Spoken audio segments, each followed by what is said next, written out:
Diarrhea is one of the most common illnesses in children. Some can become dangerous because of dehydration. In this video, I'll explain the warning signs, what to feed your child, and when you should visit a doctor. The biggest danger isn't the diarrhea itself, it's dehydration.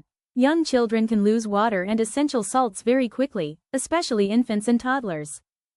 Watch carefully for these warning signs: dry mouth and lips, sunken eyes, passing very little urine or no urine for several hours, extreme thirst, sleepiness, lethargy, or difficulty waking your child. If you notice these signs, your child needs medical assessment. What parents should do. The most important treatment is replacing lost fluids. Give oral rehydration solution, or ORS, in small, frequent sips.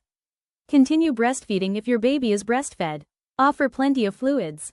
What foods to give. Continue feeding your child. Good options include rice, curd, bananas, idli, dosa, khichdi, porridge, dal, boiled potatoes, apples, and other soft home-cooked foods.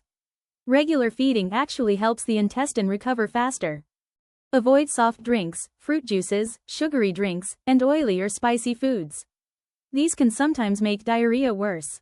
See your doctor immediately if your child has blood in the stool, persistent vomiting, high fever, severe abdominal pain. Signs of dehydration are if your child becomes unusually sleepy, difficult to wake, or is unable to drink fluids. Recognizing dehydration early can prevent serious complications.